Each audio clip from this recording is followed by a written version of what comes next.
ვარ დედამიწაზე ყველაზე კანონ მორჩილი ადამიანი, მაგრამ მაიძულეს რომ პოლიციას არ დავმორჩილებოდი. ავედი, ამოვთხარი ჩემი ფეხსაცმელი.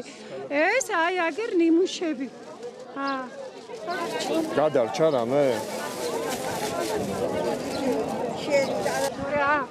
რას მიგავდა ხელი ფეხშიც მაგ ჩასული აგერ ნახში. ჩემი ფეხი რა გავედი ხეზე და ისე გადავედი. პოლიციას არ დავემარჩა. არა, ტყვია მესროლე მე უთხარი. შიგნითაც ნახში მიდევს ფეხსაცმელში. და გამოვიტანე ეს არ დაიწვა და ჭერზე რომ მედოდა იმის შტაპელები აქობამდე მაინც გაჩერებული იყო, ხო? დამწრობისის და მე ნელა იწვის იქ.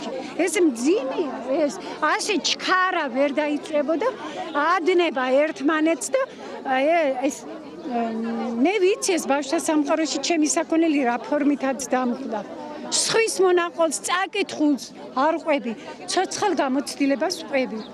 მე გიჟი და ავადმყოფი ადამიანი არა ვარ, მე ვარ მართლა მშრომელი ადამიანი, დღე-დაღამე გასწორებული მქონდა.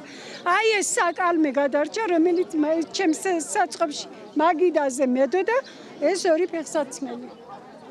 აი დონე გაიანგარიშონ დამწრობის სიჭერიდან რა დონეზე შეჩერდებოდა აი ამათი ნამწვი პირდაპირ გასასვლელ კარებთან ვიყავი, ქურდებიც მებრძოდა მანამდე, სულ მგელივით ვედექი ჩემს საქონელს დიდი ტერიტორია მქონდა, ყველა დამემოწმება ჩემი თანამშრომლები, ცუდად ვარ. და ისა ასე მგონია, რომ ჩემი საწყობი გატეხილია და გატანილია. და მე მარტო ჩემი არა, მე ჩემ თავს არ ვიქებ.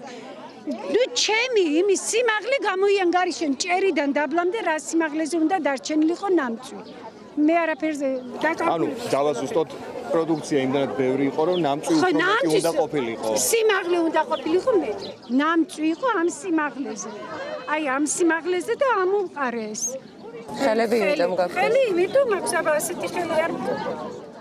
ეს წამოვიღე მარტო და ერთი 5 ფეხსაცმელი დავყარე იქ, რომელიც ისა გამოუსადეგარი. მეც და ჩემნაირად არის ყველა მოქალაქე დაუცველი, არ აქვს მნიშვნელობა საქართველოს რომელ რეგიონში მუშაობს. ჩვენ მესამე დამწრობაა ჩემთვის. დაუცველი ვარ ნებისმიერი მოქალაქე საქართველოში. ბავშვთა სამყაროში ორჯერ და მესამეა. შვიდობა ხო ქვია. კი, ბომბები არ მცვივა თავზე, მაგრამ ჩვენნაირ ხალხზე არის უმაღლესი ზეწოლა. რა ტიპის ზეწოლა? ზეწოლა ყველანაირად. ჯერ გვემუქრებოდნენ აგერ ჩემი დირექცია, მომატება იქნებაო. რას მიმატება? გადასახადის ვაჭრობა გაიუმჯობეს და უკან მიდიოდა ეკონომიური მდგომარეობა. ხართ ხალხო მოწმეები? გაგიუმჯობეს და თუ შეგიმცირდა და მე გავაჩერე ერთ-ერთი ჩვენი დირექციის წარმომადგენელი და უთხარ ხალხო შეხედეთ ბაზრობას, სირცხვილია სიტყვა მომატებაზე ლაპარაკი, თქვენ უნდა იზრუნოთ ჩვენს შენარჩუნებაზე. ეს იგი დაკლებაზე, არამედ თუ მომატებაზე. რის საფუძველზე? ყიდველი შემცირებული იყო. ეკონომიკა იზრდებაო, ქვეყანაში უკეთესობაო, სულ ამას გვიმეორებდნენ და თქვენ საპირისპიროს აღწევთ. ქვეყანა ორად არის დაყოფილი, კაცო, მდიდრებად და ღარიბებად. ბაზრობები უკვე აღარ სჭირდებათ. დიდარი molში მიდის, ღარიბი ის ასლარიანიც რო იყოდეს, იმის საშუალებაც არ აქვს. გადასახადებს ვერ ვერეოდი მე პირადად. მაგრამ ვცდილობდი კიდე ველოდებოდი, მაგრამ ბოლოდინი რითიდან გავდა.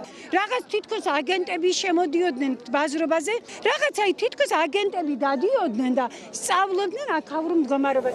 ვიღაცამ დაასურათა ეს ტერიტორია დირექტორ მე ვთქვი ეგ პირველი. ჩემ დირექტორს მოყვებოდა ვიღაცა კაცი, ის კაცი ვინ არის არ ვიცი. და სურათებს უღებდა რამდენი წელია ეს ბაზრობა და გამიკვირდა ეხლა რატო უღებენ ამას სურათებს. მე გააგრძელეს გზა. და ეს ყველაფერი დაასურათეს. და სურათის სახე და ის კაცი მე ვინ იყო ახლა რო დამანახო ვერ ვიცნობ. იქ დაწყებული, ბოლოში დაწყებული ხანძრის, კაი ჩემამდე მოვიდა შუამდე, მაგრამ თავამდე როგორ აღმოჩნდა. ეხლა ვინმე მოგაქციათ ყურადღება ხელისუფლებიდან? არ მინახე. არა. ალბათ ხალხს ვერ დაელაპარაკებიან, ჩვენ ვართ ნამდვილი მშრომელი ხალხი. ალბათ და ვერ ბედავენ მოსვლას ალბათ რა ვიცი. აბა სხვა მიზეზ ამაზე მნიშვნელოვანი საკითხი საქართველოში დღეს რომელიმე იმაში არის? რაც ხალხს ჭირს, ხალხი ხვალ ზეგ სახლებიდან გამოყვრიან, ხო?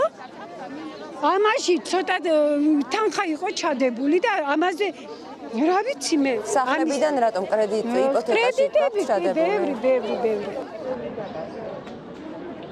სოხუმის ბლოკადა მაქვს გამოვლილი. ბათუმით გადმოვედი ზღვიდან, იმ გაჭირვების დროს. იმ ბლოკადაში ვარ 7 დღე და ღამე ნამყოფი. მე მოვხდი თბილისში და დავიწყე ნულიდან ცხოვრება. 3ჯერ. და შედეგი ჩემი 2 წვილი ფეხსაცმელი დამრჩა ამ რამდენი წელია გარეთვე 32 ხო. სოხუმის დაკარგვება. რა ვთქვა? ვის ვებრძოლო, ვინ დამიმტკიცებს მე სიმართლის საქართველოს მოქალაქე დაცული არა ვარ დაცული. შვიდობა გაქვთ გვეუბნებიან. შვიდობა ფსიქოლოგიური არა. ისე კი ბომბები არ არის, მაგრამ ცხოვრებას მშრომელი ადამიანი როცა ვერ ეწევა, რამ შვიდობა ეს არის.